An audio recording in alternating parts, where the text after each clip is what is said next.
Ketika malam di langit Timur Tengah seharusnya sunyi, langit justru dibelah puluhan rudal.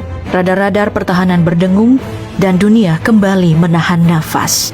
Karena untuk ketiga kalinya, Iran membalas.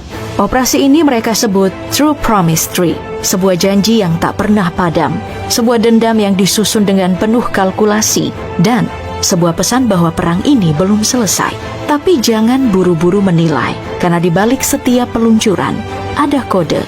Di balik setiap serangan ada diplomasi yang retak, dan di balik setiap rudal ada sinyal. Sinyal kepada Israel, kepada Amerika Serikat, dan kepada dunia bahwa Iran tak lagi ingin jadi penonton di medan geopolitik. Dan sinyal itu berasal dari satu malam paling kelam dalam sejarah modern Iran.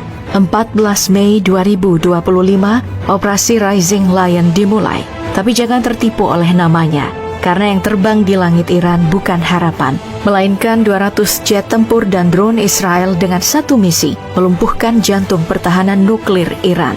Dan mereka tidak main-main. 100 lokasi strategis diserang nyaris serempak, dari fasilitas pengayaan uranium di Natanz, Fordo, hingga Isfahan. Bukan cuma bangunan yang hancur, tapi juga nyawa. 78 orang tewas, 320 lainnya luka-luka.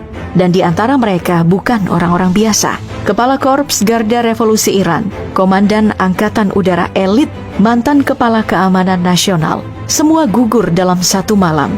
Dan lebih dari itu, 9 ilmuwan nuklir top Iran yang selama ini menjaga ambisi strategis ini ikut terbunuh.